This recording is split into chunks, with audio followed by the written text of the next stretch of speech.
Years ago, famed British architect Norman Foster proclaimed that his favorite building of the 20th century was a plane, the Boeing 747. Now, the jumbo jet he so honored is on its final approach as a passenger plane. Chris Van Cleve gives us the view from the cockpit. I don't know any pilot that does not want to fly a 747. If they tell you that they don't, they're lying. There aren't many aviators who've had a career like Teresa Claiborne. She was the first African-American woman pilot in the Air Force, and for the last 27 years, one of only a handful of black women pilots at United Airlines. But if you ask this trailblazer the highlight, First of all, it's beautiful. Hands down, flying the Queen of the Skies. It doesn't look like any other airplane. You know, that second story, that hump, kind of reminiscent of a whale. It's just a gorgeous airplane. Thanks for flying with us. Teresa Claiborne has spent more than 15,000 hours as a first officer on the 747, but none as captain. It would have been nice if I had been able to slide over to the left seat, but, you know, it wasn't to be the case. Well, you're sliding over there now. I am, in a smaller airplane. She is finally going to make captain, but on the 757, because on Tuesday, United Airlines will fly its very last passenger flight on the 747. And by year's end, not a single U.S. airline will still be flying what's arguably the greatest of all American airplanes. The 747, it was such a big airplane that people just literally thought it wouldn't fly. Michael Lombardi is the historian at Boeing, the company that in 1969 revolutionized air travel when it unveiled the world's first jumbo jet.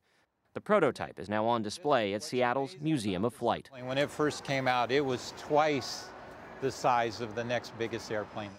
The big moment arrived as the Clipper Young America taxied into the boarding area at Kennedy Airport. Before long, airlines around the world were lining up to buy their very own jumbo. Your airline wasn't an airline unless you had a 747. And how did those airlines make use of all that extra space? By trying to outdo each other to build the best lounge. Well, here we are in the upper deck. This is like going back in time. The early 747s were often equipped with stand-up bars, cocktail tables, even pianos. That's Frank Sinatra Jr. on one of American 747s back in 1971. But after airline deregulation in the late 70s, those cocktail bars gave way to more seats. In the years ahead, the 747 helped ferry millions of people to faraway destinations. Because of its size, because of its range, it made flying affordable. With that distinctive hump, that spiral staircase, it was a plane that captured the imagination.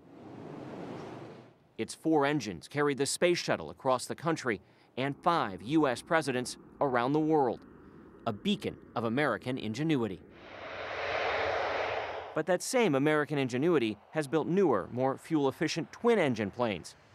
The 747's days carrying passengers are now numbered. But it's outlasted the expectations of its original engineers by almost 40 years and counting. Back in the 1960s, Boeing thought supersonic jets like the Concorde would soon be the norm. And once that happened, the company figured airlines would want to retrofit their 747s for a second life carrying freight. Those supersonic jets never really took off, but they helped make the 747 the most recognizable plane in the world. When they were designing the 747, knew it was going to be a freighter. They wanted to be able to load freight through the nose.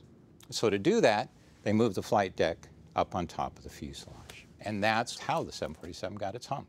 This iconic design came out of a need to be able to load cargo. Right. The original design goals of making this a great freighter plane, that's what's keeping this airplane in service and will keep this airplane around for decades to come. I'm still coming to work every day and still building these.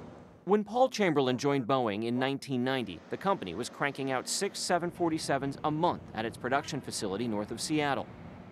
Now, Boeing delivers just one every 2 months. There's a bit of me on every one of those airplanes. And so it's kind of an odd feeling to see that phasing out. Kind of traumatic in a way. But he hopes the plane's life as a freighter will keep him building 747s as long as he can. Every time it takes off, I get goosebumps to think that something this big, something this awesome, just lifted off. It's in the air. It's pretty phenomenal. Even people who don't know airplanes know a 747 when they see it. Everybody stops and looks. And that's what United's Teresa Claiborne will miss most. They just stop and stare because it's that awesome. You know, they call it the Queen of the Skies. Right. Do you think that's fitting?